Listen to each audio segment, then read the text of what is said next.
halos unbelieving, as thrilled sila, lalo na dun sa pananalita ni Attorney Botuyan. Mabuhay siya, mabuhay ka Attorney Botuyan. Yung power at saka yung poetry nung sinabi niya. Wow, talaga, nakatagayan, no, sa bato, sa kasaysayan. Isa nga lang ito sa mga nabitawang salita ni Senadora Risa Hontiveros nang matanong nga siya hinggil sa kanyang komento sa naging unang araw ng confirmation of charges ng International Criminal Court kay dating Pangulong Rodrigo Duterte.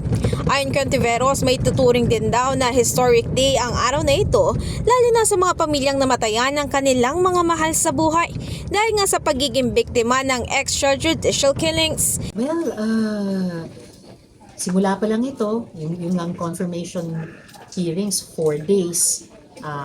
And pansin nyo ba, kasabay nung anibersaryo, 40th anniversary ng People Power. So wow, di ba? Parang isang bagong yugto, isang bagong muka ng tuloy-tuloy na pagpapahayag ng kapangyarihan ng mamamayan.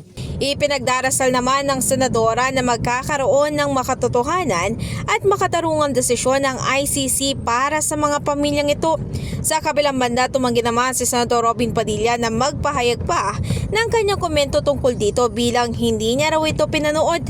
Pero pag-amin niya ay nalulungkot siya rito. Masakit para sa akin na tayo, mga Pilipino, tinatrial sa ibang bansa.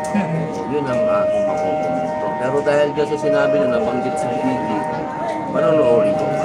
Alam ko naman yung sasagot ko. Kasi hindi ko talaga pinanood.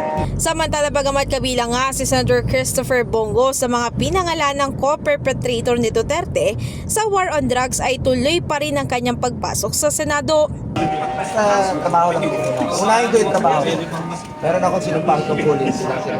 In the heart of changing lives, ako si Brigada Ann Cortas ng 105.1 Brigada News FM Manila, The Music News Authority.